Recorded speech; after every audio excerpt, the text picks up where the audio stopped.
Buenas tardes. La semana próxima, como no hay problemas, les propongo, si les es posible, que diéramos dos conferencias, martes y viernes, para compensar la que llevamos de retraso y ya ponernos al día, de modo que para regularizar nuestra situación con el calendario. Hoy vamos a hablar de los contenidos parciales de la vida y el balance vital. Es el título, como ustedes recuerdan, no es naturalmente el que anuncia el periódico, que nunca el periódico modifica nada, de modo que pase lo que pase, anuncia la que estaba anunciada en el calendario.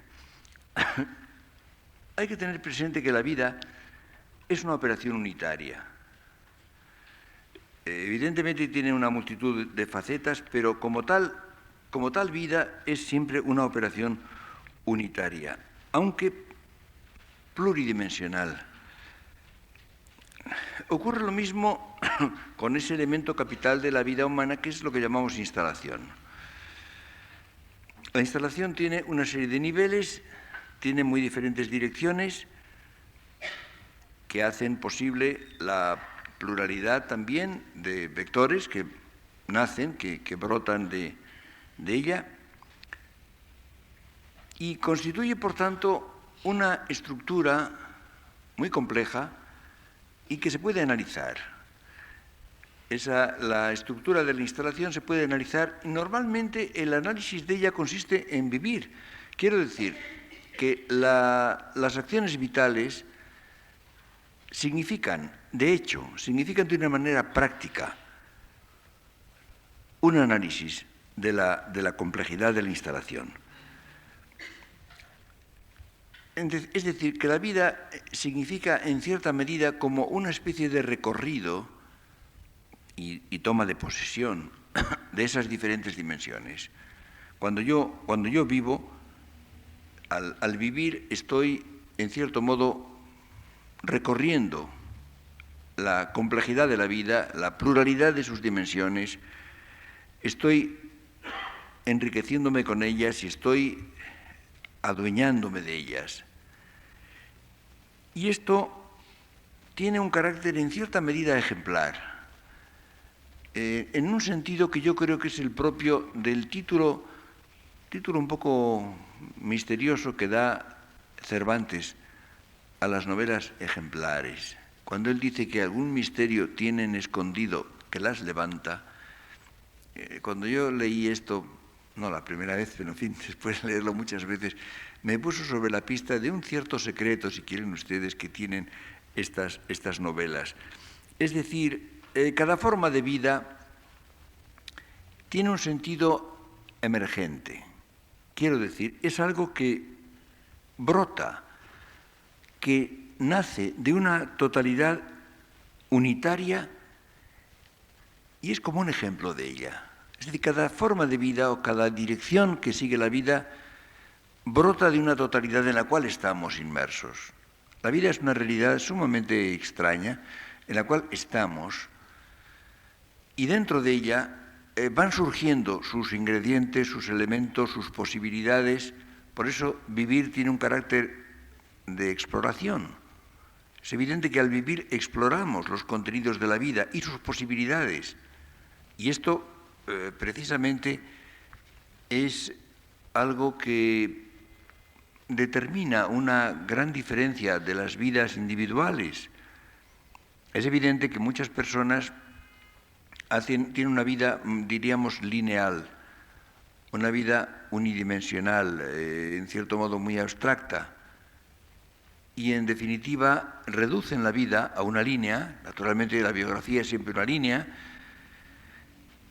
pero dejan fuera una gran cantidad de posibilidades, de dimensiones de la vida que no exploran, que incluso no conocen, no las tienen en cuenta, no piensan en ellas. Hay muchos grados y hay en cambio personas cuya vida consiste en una toma de posesión progresiva de ella, en una exploración de sus diferentes posibilidades, de sus diferentes tendencias y dimensiones. Esto me parece capital, porque todas las formas de la vida son insuficientes. Todas ellas son insuficientes.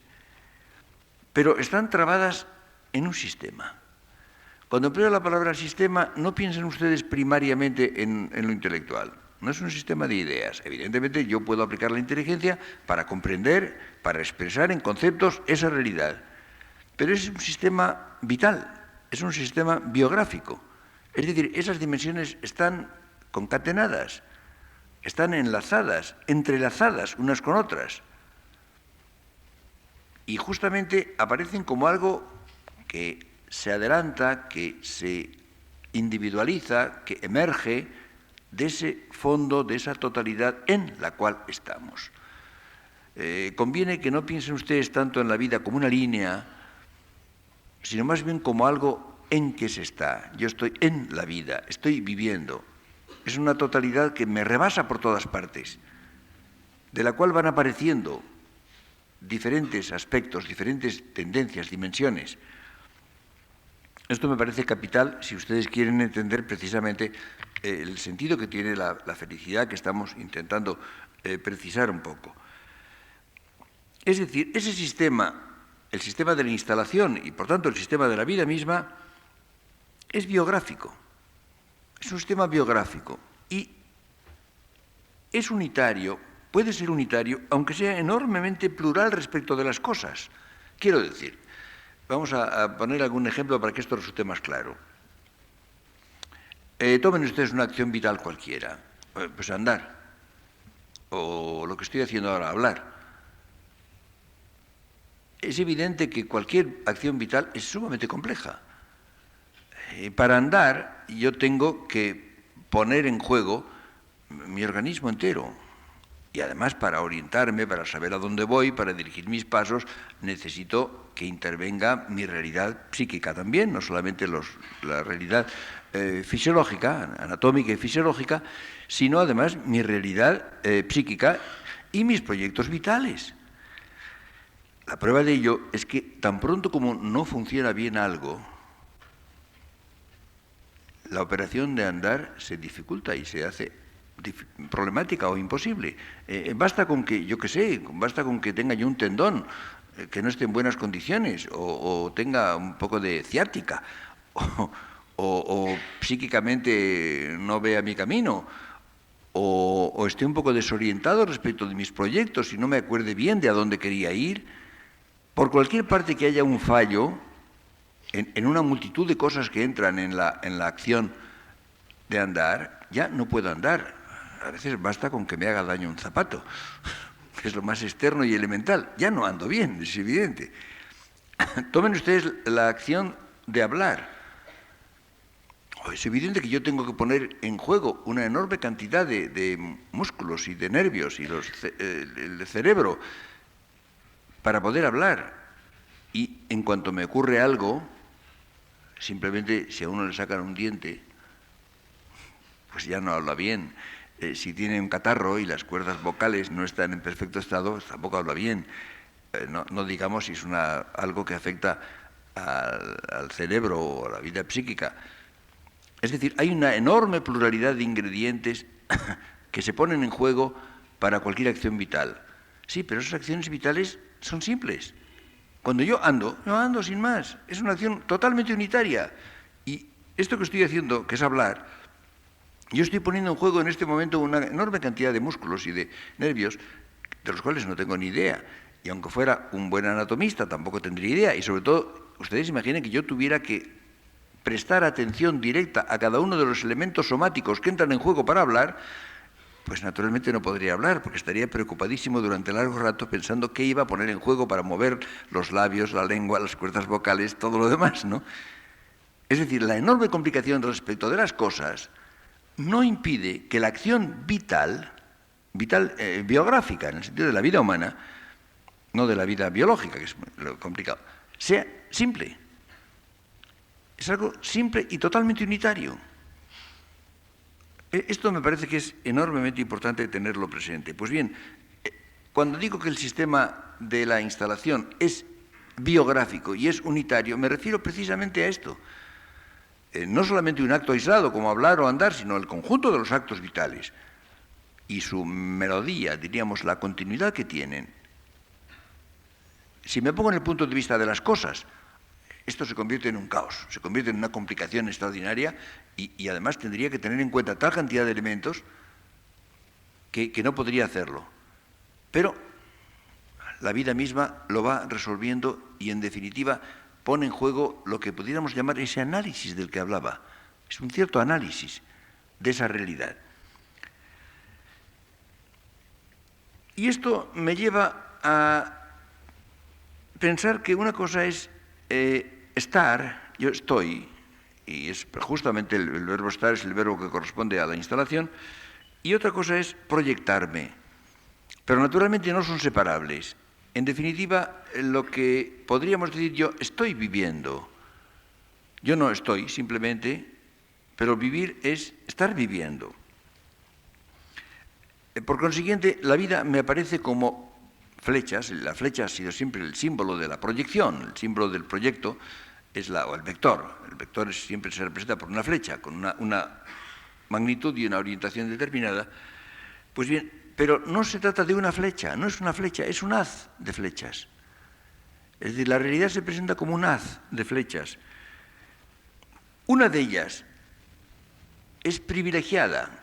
Esa será la que podemos llamar la trayectoria principal. Mi vida tiene un sentido, en cada momento por lo menos, ¿no? Y habrá, por tanto, entre ese haz de flechas, una flecha privilegiada, que es la que determina el sentido de conjunto de mi vida. Pero esas flechas son múltiples, es fundamental, salen de una aljaba que no es inagotable. Es evidente que a la vida le pertenece la finitud, siempre, en todo sentido.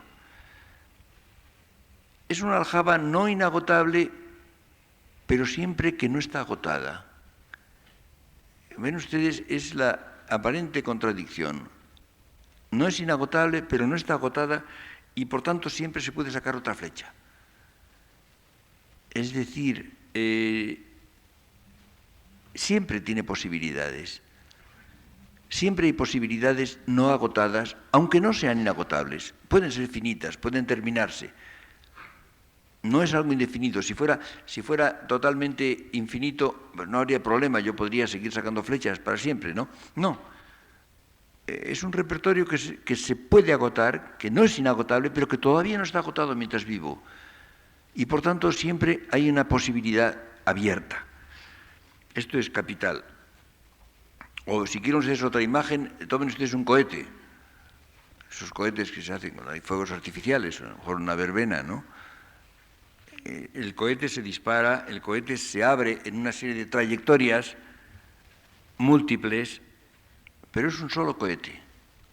Es un único cohete que se abre, se ramifica. Y hay, evidentemente, hay una línea principal, hay una trayectoria principal en el cohete. Las demás parece que son laterales y en ese sentido secundarias. Por ejemplo, no llegan tan lejos, no suben tanto, son marginales y secundarias. Es decir, para ensayar otro modo de ver las cosas, como ven ustedes, estamos tomando como varias vistas sobre la misma realidad para poder verla. La vida tiene diversos compartimentos. Pero no son estancos. No están aislados. Se los vive así, se los vive como estancos cuando se los ve desde el punto de vista de las cosas. Es decir, cuando se abandona el punto de vista de la vida. Y esto es una cosa sumamente importante porque conduce a la abstracción de las dimensiones. Es decir, cuando nos ponemos en el punto de vista de las cosas, no en el punto de vista de la vida, las dimensiones aparecen sustantivadas y en cierto modo aisladas. Y esto es una tentación de la vida, sobre todo de la vida muy complicada, muy evolucionada, que tenemos en las sociedades de nuestro tiempo. Hay una tentación de tomar la realidad como un conjunto de compartimentos estancos que no tienen que ver o que no forman una realidad. Por ejemplo, se habla de la profesión, se piensa en la profesión como algo aparte del trabajo, del sexo, de la familia, de los placeres, de la economía, de la política, de la cultura, como campos distintos. campos distintos que no aparecen internamente vinculados. Y en definitiva hay una tendencia muy, muy fuerte en nuestra época, probablemente mucho menos en otras épocas, a vivir en una dimensión de la vida, en uno de estos campos o compartimentos, sin que tenga que ver con los demás, como si fuera una realidad aislada y suficiente. Esto, en primer lugar, lo falsifica, porque no son realidades autónomas. Y por otra parte, en la medida en que nos atenemos a cada uno de ellos, la vida se empobrece, resulta enormemente empobrecida. Si ustedes piensan un poco en ello, si ustedes repasan su propia vida, y sobre todo, más que su propia vida real, que probablemente la vida misma lleva a un movimiento unitario, la idea que ustedes tienen de su vida, si ustedes tratan conceptualmente de explicarse su vida, si tratan ustedes de formularla, o tratan ustedes de entender las vidas de los demás, de las personas próximas, y a quienes ustedes conocen bastante bien, probablemente encontrarán ustedes una tendencia a tomar sus dimensiones como compartimentos estancos sin que tengan conexión interna, conexión vital unos con otros. Esto me parece que es sumamente importante. ¿Y qué pasa con la felicidad, que es lo que nos interesa? Es que la felicidad se refiere a la vida misma, no a la vida íntegra. No a la vida íntegra, primero porque la vida nunca se da íntegra, nunca está en su integridad. La vida, por lo pronto, es una distensión temporal, va del pasado al futuro, pasando por un presente inextenso, reducido a un momento. No la poseemos más que de un modo muy imperfecto, sí, pero hay la mismidad de la vida, que no es su integridad. Cuando yo conozco a una persona realmente, no conozco realmente a muchas personas. Es un punto, sería también interesante hacer una especie de censo de a qué personas podemos decir realmente que las conocemos a ellas mismas, no cosas de ellas, algunas cosas de ellas, que conocemos su vida misma, no íntegra, nunca íntegra. Incluso a veces conocemos muy poco de la vida. Por ejemplo, a veces conocemos muy pocos detalles de una persona, sabemos muy poco de ella. A veces conocemos muy poco de su pasado, conocemos poco de su porvenir o de sus proyectos, conocemos mal su circunstancia y sin embargo la conocemos a ella misma. Y otras veces sucede lo contrario. Es por tanto una diferencia capital. Pues bien, el que se siente feliz, podríamos decir, se siente en la felicidad. La felicidad es algo en que se está. Hay una cosa que se ha hablado, tiene un carácter aparentemente jurídico o político, cuando se habla, por ejemplo, de estado de guerra. Bueno, los que han hecho la experiencia de una guerra saben que la guerra es un estado. Es decir, cuando hay guerra, se está en guerra, se está en la guerra. El mundo se convierte en algo distinto. Es totalmente diferente estar en el mundo normalmente en paz, cuando estamos habitualmente, y el estar en guerra. Es algo que afecta, diríamos, una situación envolvente. Y las cosas cambian de sentido totalmente. En general, es curioso cómo pocas veces se ha contado bien lo que es una guerra, porque se cuenta lo que pasa en ella, se cuentan los sucesos, los hechos. Y es muy difícil, yo creo, contar el estado de guerra. Es decir, lo que es la vida cuando la vida es guerra, cuando está en ella. Es una situación absolutamente nueva y diferente.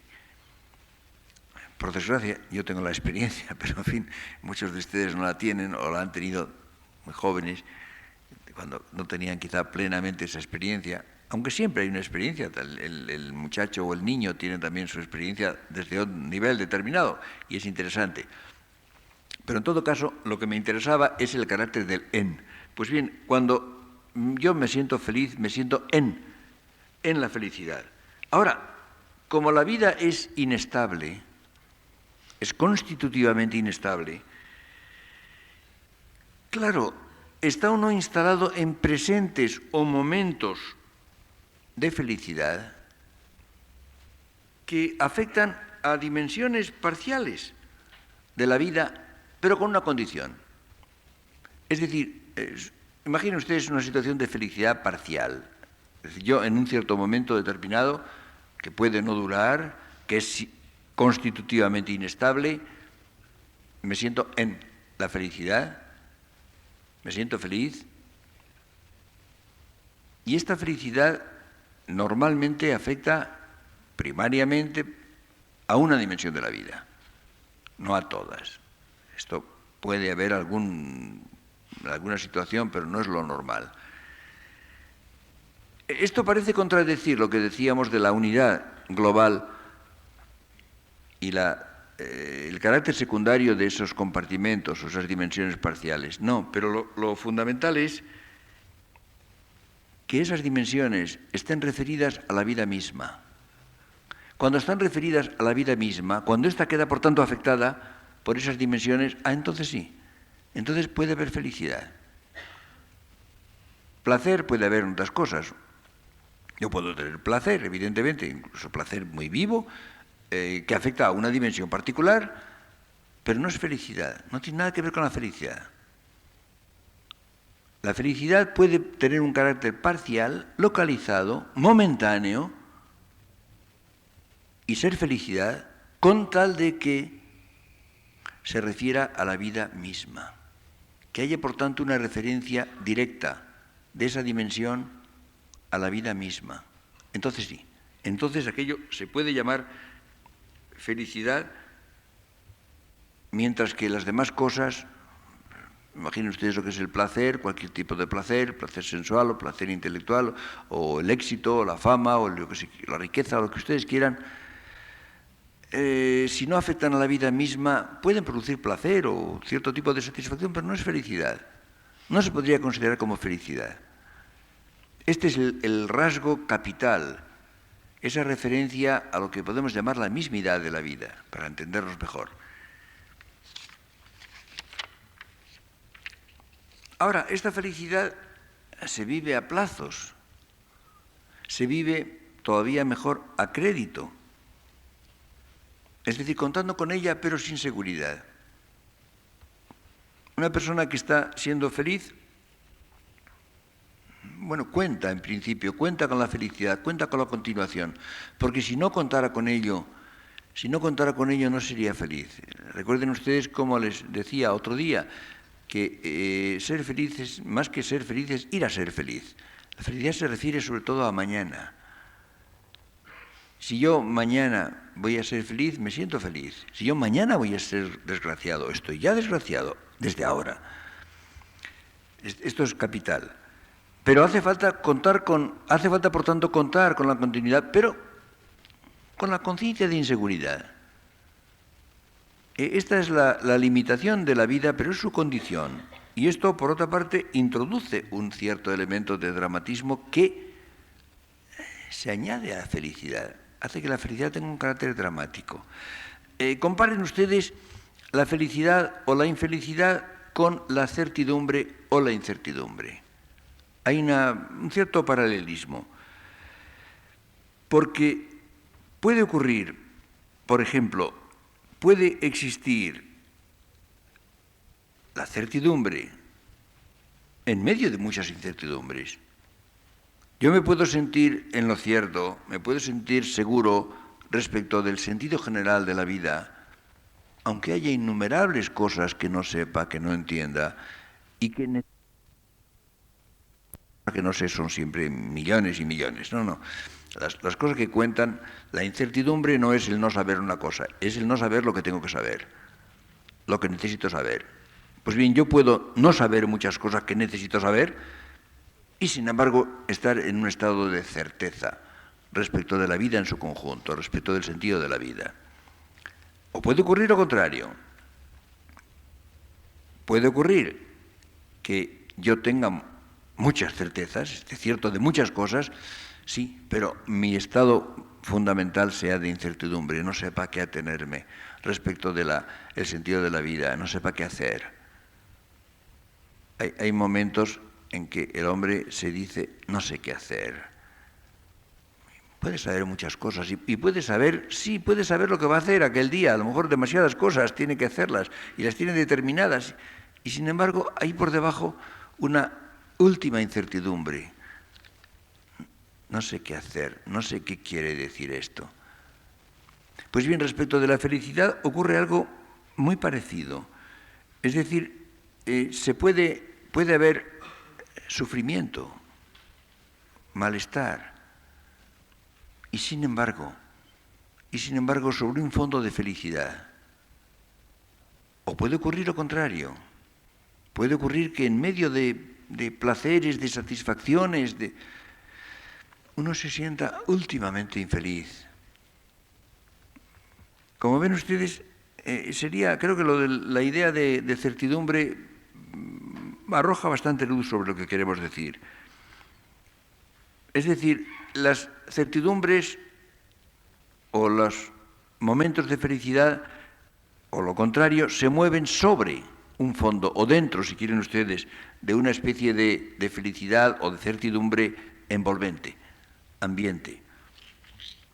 Y claro, muchas veces no se tiene esto presente, no se tiene con precisión, claro. Se atiende, por ejemplo, a los contenidos parciales. Es muy frecuente que una persona que sabe muchas cosas, una persona que tiene una gran cultura y sabe muchísimas cosas, tenga el espejismo de creer que está en lo cierto, que tiene un estado de certeza, cuando a lo mejor no sabe qué atenerse respecto a lo más importante.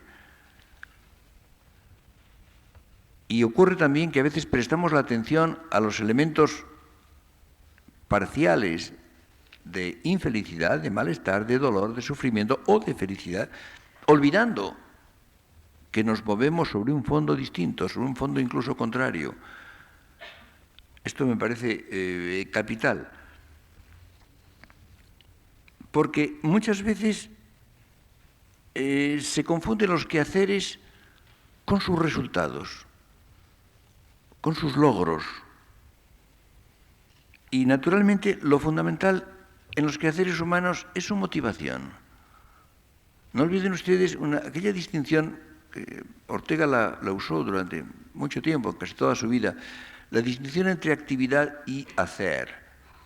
Actividad es cualquier cosa que hago yo, que se produce en mí. Por ejemplo, yo estoy respirando. En este momento yo llevo, y ustedes también, estamos respirando desde que estamos aquí, ¿verdad?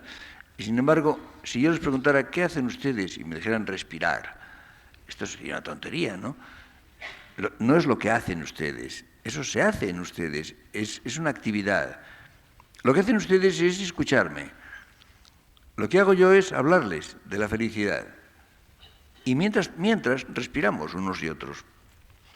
Pero el hacer es lo que hago yo por algo y para algo. Lo que define el hacer es justamente el hacerlo por algo y para algo.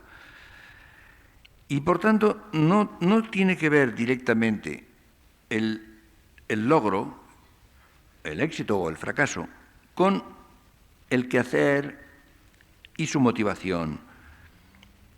Es curioso cómo, por ejemplo, nosotros perseguimos muchas veces cosas de un modo abstracto, quiero decir, abstrayendo del conjunto de la vida. Y esto entonces es ajeno a la felicidad. Por esto muchas veces ven ustedes el caso de una vida llena de éxitos, una vida llena de logros, que a última hora no es feliz. Esto es muy probable, es muy frecuente. A veces decimos, bueno, pero esta persona, pero si todo le va muy bien, tiene todo género de facilidades, tiene éxitos, tiene recursos, y sin embargo no es feliz. No es feliz porque estas realidades son marginales a su vida, no se refieren a la vida misma y por tanto no tienen ese carácter. La felicidad es algo que afecta al proyecto fundamental. al proyecto, diríamos, del quién que se pretende ser, por concreto y particular que sea. Es decir, ustedes imaginen algo, una acción sumamente concreta, muy particular, muy individualizada, y a lo mejor sin gran importancia. Si aquello afecta al proyecto fundamental, si aquello tiene que ver con el quién que cada uno es decir, que pretende ser, entonces sí, entonces tiene una referencia directa a la felicidad. Aquello nos hace felices o infelices, claro, según vaya. Mientras que otras cosas, bueno, son tangentes, pudiéramos decir, a esa dimensión en la cual acontece la felicidad. Como ven ustedes, lo que quiero que ustedes vean claro es que hay muchos contenidos de la vida, agradables o desagradables, favorables o desfavorables y negativos, que no tienen que ver con la felicidad. Y otros, en cambio, sí.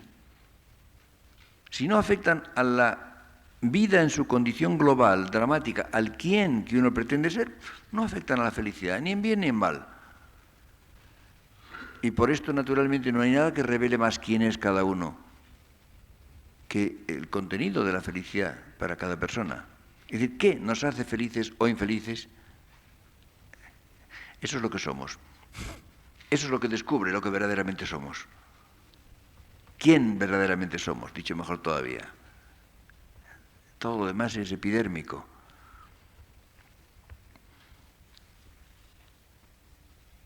Es decir, hay realidades que se mueven, podríamos decir, en el ámbito de la felicidad. Ahora, la complicación de la vida, la complicación real de la vida, enmascara su carácter unitario. Lo perdemos de vista muchas veces. Y entonces introduce en la vida una dispersión. Este concepto de dispersión me parece muy importante. Hay muchas personas que tienen una vida dispersa. Dispersa en el sentido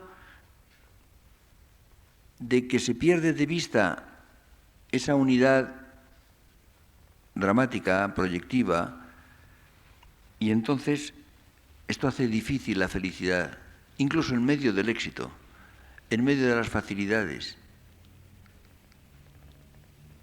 Y esto, naturalmente, si ustedes piensan, por ejemplo, en una forma de vida en una época determinada, ¿qué probabilidades tiene la felicidad en una forma histórica de vida? Naturalmente la felicidad es siempre asunto personal y depende de la vida singular de cada uno. Pero evidentemente la estructura de la vida, de la cual participamos todos, la forma de vida en la cual estamos inmersos, hace más o menos probable, justamente, no la felicidad, fíjense ustedes bien, no la felicidad en su sentido positivo, en su sentido de logro, sino hace más o menos probable la dimensión de felicidad. Quiero decir esto, que muchas personas en ciertas formas de vida no son felices, pero tampoco son infelices.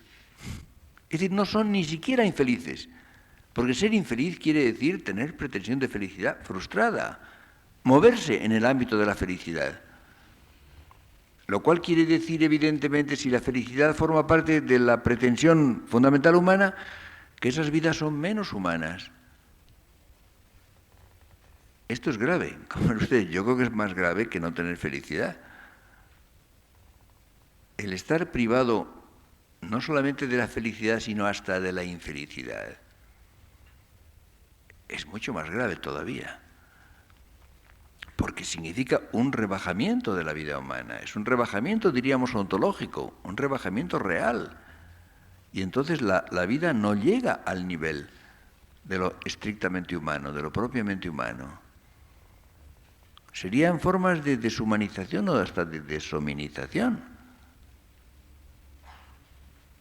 Es evidente que la concepción utilitaria, de la identificación de la felicidad con el bienestar, de que hablamos hace algún tiempo, es una de las causas de esta situación. Entonces, fíjense que hay muchas personas a las cuales, si les preguntamos un poco a fondo y en serio, ¿eres feliz? Dirán, no. Si decimos, ¿eres infeliz? Dirá tampoco. Esto es mucho más frecuente de lo que parece. Parece paradójico, ¿no? No olviden ustedes que hay personas para las cuales esto no tiene mucho sentido. Simplemente la pregunta, no tiene mucho sentido. ¿Por qué? Porque tienen una vida que se mueve en otro plano, que se mueve fuera de este ámbito de la felicidad. Naturalmente, para juzgar de las cosas y de las dimensiones de la vida, hay que tener presente que hay una jerarquía. Las cosas tienen una jerarquía, pero hay dos jerarquías distintas. Una es la, digamos, objetiva y otra es la jerarquía vital. La categoría fundamental en las cosas humanas es la importancia. ¿Qué es lo que tiene importancia? Pero evidentemente hay cosas a las cuales se atribuye importancia. Hay cosas que se consideran importantes. Sí, pero no me importan nada. Ustedes imaginan una cosa muy importante que no me importa nada, o me importa muy poco. Bueno, no es vitalmente importante para mí. En cambio hay cosas que, bueno, no tienen importancia. Sí, pero me importan enormemente. Y naturalmente, para mí, la vida depende de cómo vaya con ellas. ¿De qué pasa con esas cosas? Naturalmente, la presión de las vigencias, de lo que se considera importante, en una sociedad, en una época determinada, es tan abrumador que la mayor parte de los hombres aceptan esa jerarquía, porque les parece que es la realidad misma. Ah, pero no es la realidad. O sea, la realidad social. Pero hay la realidad propia, la realidad personal, la jerarquía personal y propia de cada uno. Es decir, los contenidos parciales de la vida suelen ser vividos y estimados y buscados, en definitiva, con arreglo a una escala vigente, una escala recibida, normalmente aceptada, y que posiblemente no tiene que ver nada con lo personal, no tiene que ver con lo que me importa. Ustedes piensen, por ejemplo, en las cosas públicas, por ejemplo, los periódicos. Ustedes leen un periódico. El periódico habla de ciertas cosas y además les dedica una importancia mayor o menor, dedica páginas a algunos temas, artículos cortos o informaciones cortas a otros, menciones, breves menciones de otras cosas y de algunas no hablan.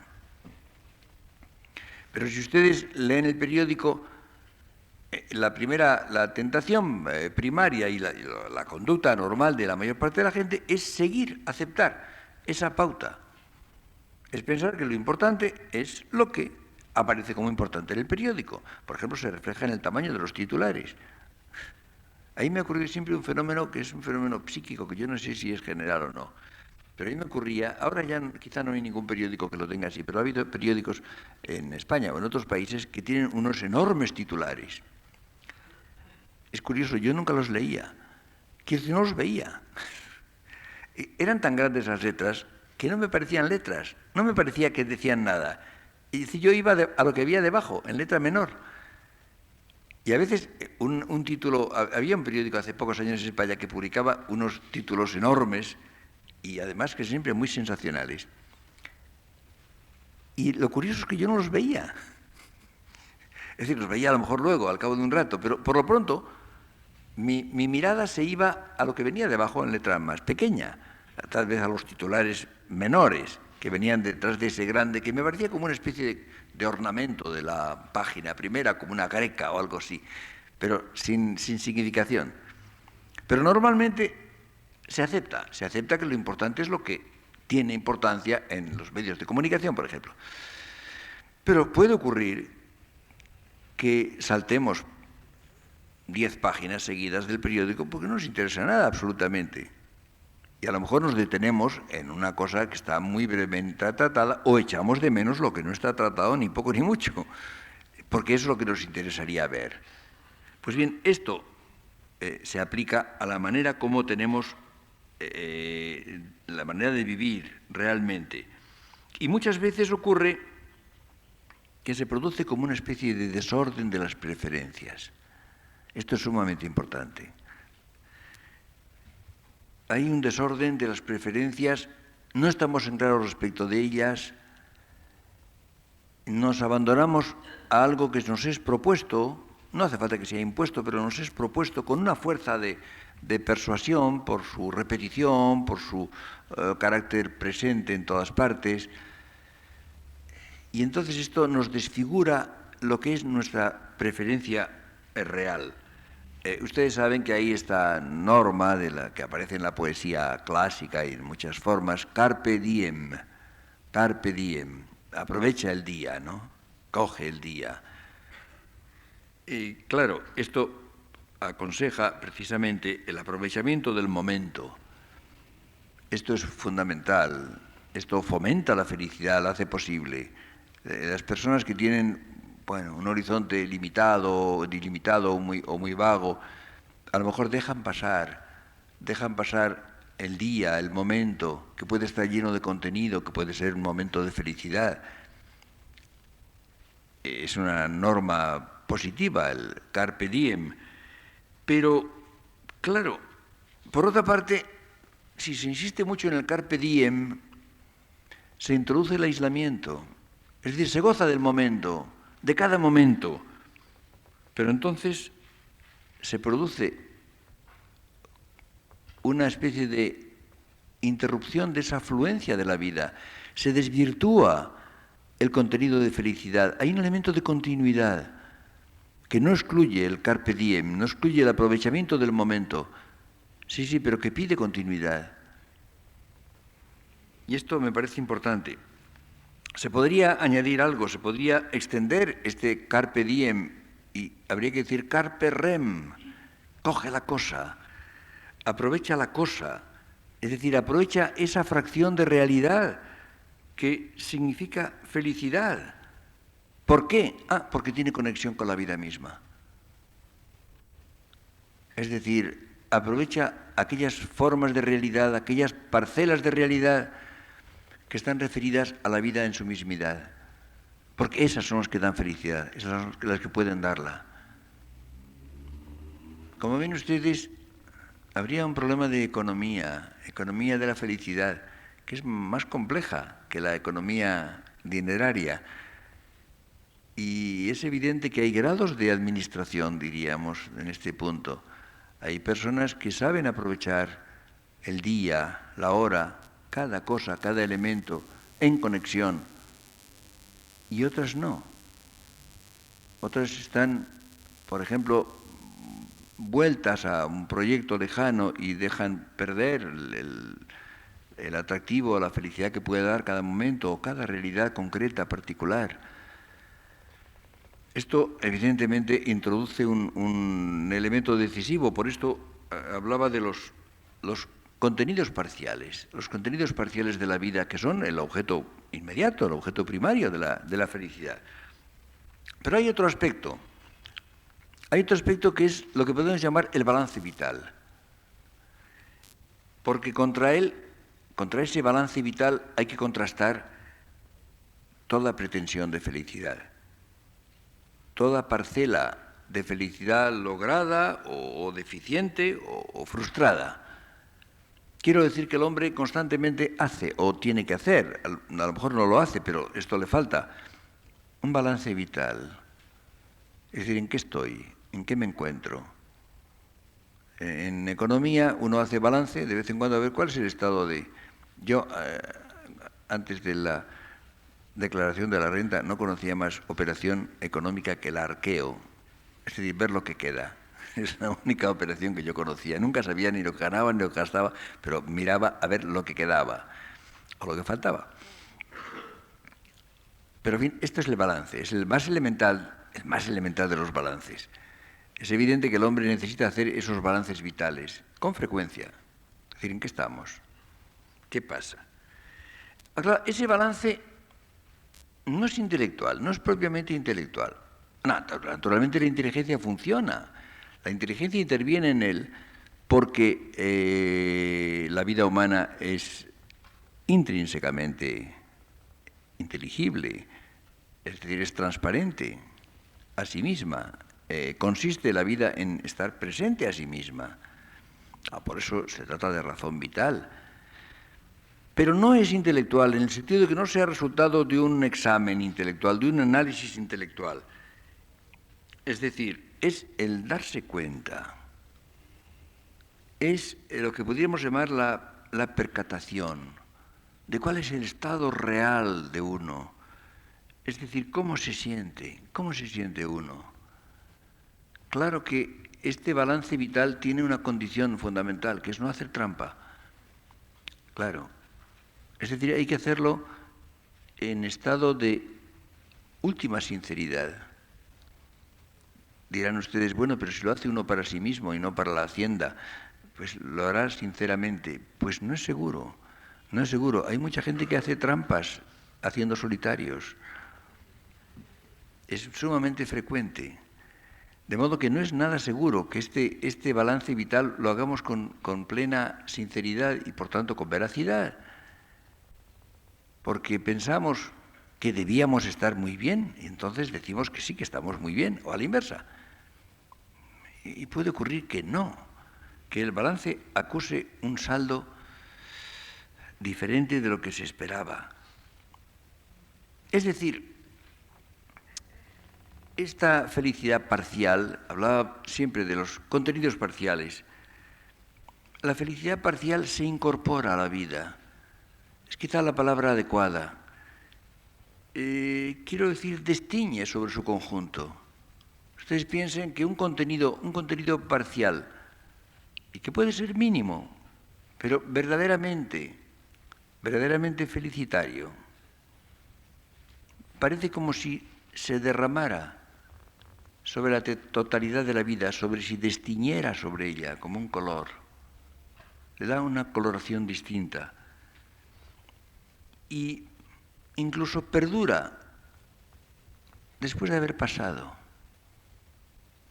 Ustedes fíjense que puede tener un carácter momentáneo, pero a diferencia del placer, el placer cuando pasa, pasó. Un contenido parcial de felicidad destiñe sobre la vida y perdura después que ha pasado, o se vierte sobre ella cuando es anticipado. Ustedes piensen, por ejemplo, cómo cuando anticipamos, cuando esperamos con fundamento, un contenido parcial de la vida que nos da felicidad y que puede ser muy modesto, puede ser muy reducido, puede ser muy fragmentario. Parece como que se vierte sobre la vida en conjunto. Es como si la pusiéramos a otra luz. Queda como bañada en una luz diferente. Esto me parece capital. Y entonces, esto modifica al yo que la experimenta, al yo que cada uno es. Y aparece entonces como un constitutivo de la biografía real. Ese contenido parcial, parcialísimo, se incorpora no ya a la vida en su conjunto, si quieren ustedes, no, es que modifica la realidad del sujeto, del yo, y lo hace ser distinto. Y naturalmente eso queda ya incorporado.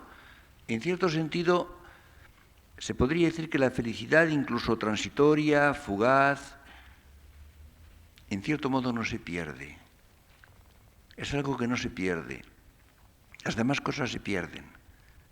Las cosas que afectan a la felicidad, que dan felicidad, no se pierden, porque justamente reobran sobre el yo y lo dejan distinto, lo dejan enriquecido, lo dejan transformado. Esto me parece capital. Pero como ven ustedes, es esencial, por una parte, la atención a los contenidos parciales, el no dejarlos perder, no desdeñarlos, buscarlos y, por otra parte, ponerlos a prueba, hacer que den sus credenciales de felicidad, contrastándolos con ese balance vital que en cada momento hay que hacer, no intelectualmente, insisto, sino justamente al averiguar cómo estamos, cómo nos sentimos, cómo estamos viviendo. Muchas gracias.